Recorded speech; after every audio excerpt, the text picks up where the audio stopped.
Ноғай халық ертеңгісі. Ақылы қыз.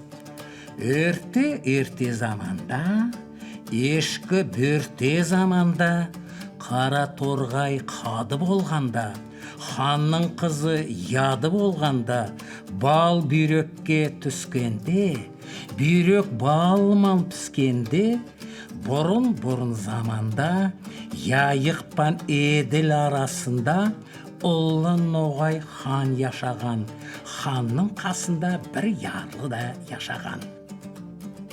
Оның аз-маз қойлары болыпты. Бір күн ярлы қойларының юнын қырқып алып, бақпаға шығарғанда өзі ұйқылап кетеді. Қойлар десең байлардың еріне барып түседілер.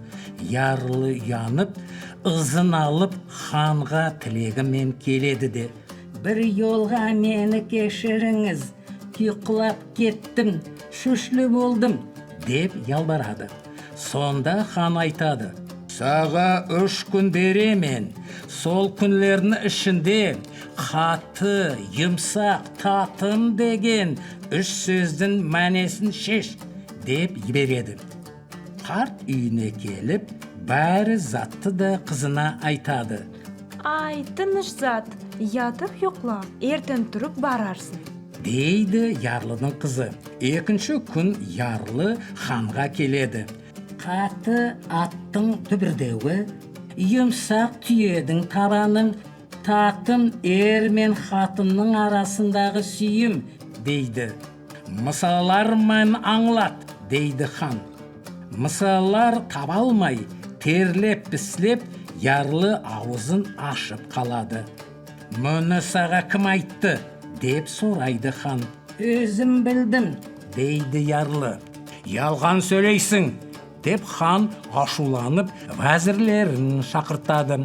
Вәзірлері ярлыды қыстайдылар. Ярлы: «Қызым айтты», дейді амалсыздан. Ханға ярлыдың қызы келіп аңлатады. «Қаты аттың дүбірдеуі. Мен бір күн кір юатырған едім. Дүбірдеуін естім, тек оны тұманнан көрмедім.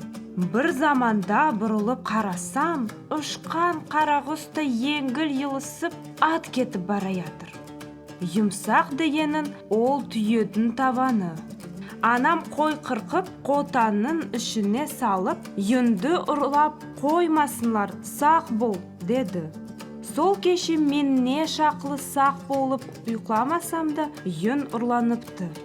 Бір шуал юнымызды түйемен алып кеттілер. Татымлық дегенде ол ер мен қатынның арасындағы сүйім. Бір кере менім атамман анам ұрысқан еділер.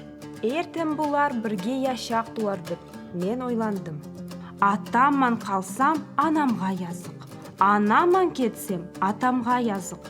Деп сау кеше татлы ұйқымды еті бөліп, ойланып шықтым. Ертеңікте тұрып қарасам, олар ойнап, күлеп хабарласып тұрадылар. Сөйтіп яшап та қалдылар. «Разыман қызым, қойларыңда кет», дейді хан.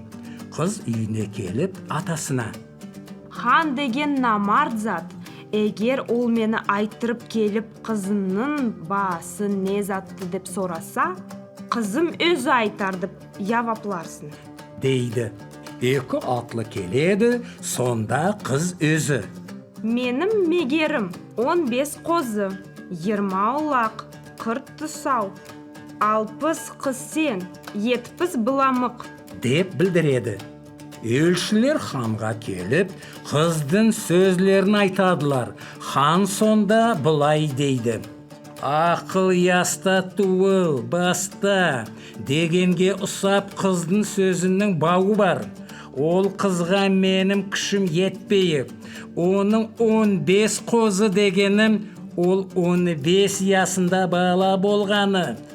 20 ұлағы 20 ясында ярдың арғы бергі яқларында шапқылап жүргенім. 40 тұсау 40 ясымға келіп тұсау түскені. 60 кісен дегені 60 ясына келгенім. 70 bulamığı da menim qartlığım. Menden endigisi ol ne köreyek? Sonun üçün de süygönüne barıp, oňup ösüp yaşasın.